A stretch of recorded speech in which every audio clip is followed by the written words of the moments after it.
That has been a huge help. I mean, that is honestly, I think, what stopped the weekly binging is, this restrict Monday through Friday, have a complete meltdown on Saturday, eat whatever I want, beat myself up Sunday, get back on it on Monday. I got out of that cycle with the podcast and the things you recommended. I do the paper pencil journal. That took me a while to kind of understand really how that was supposed to work. Yes. I was that person that was like, oh, that isn't going to work for me. I can log it and lose it. It's fine. Yeah. But it really has helped to see it written down on paper and to give myself permission to eat those fun foods. Yeah. I scheduled in, like when I first started using paper pencil, I would literally put 4 treats every day. And I would say, choose 2.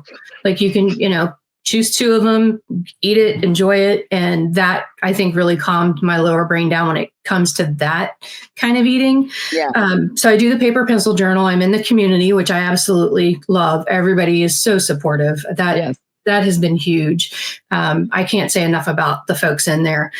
And one of my friends that I work with, she has since retired, but she and I text, and she's in the community, and we kind of, go back and forth and talk about things, which is great. Yes. So I really think that support and fully embracing taking it slow, like gotcha. Taking it slow and easy. And, the medications are helping, but they are not magic.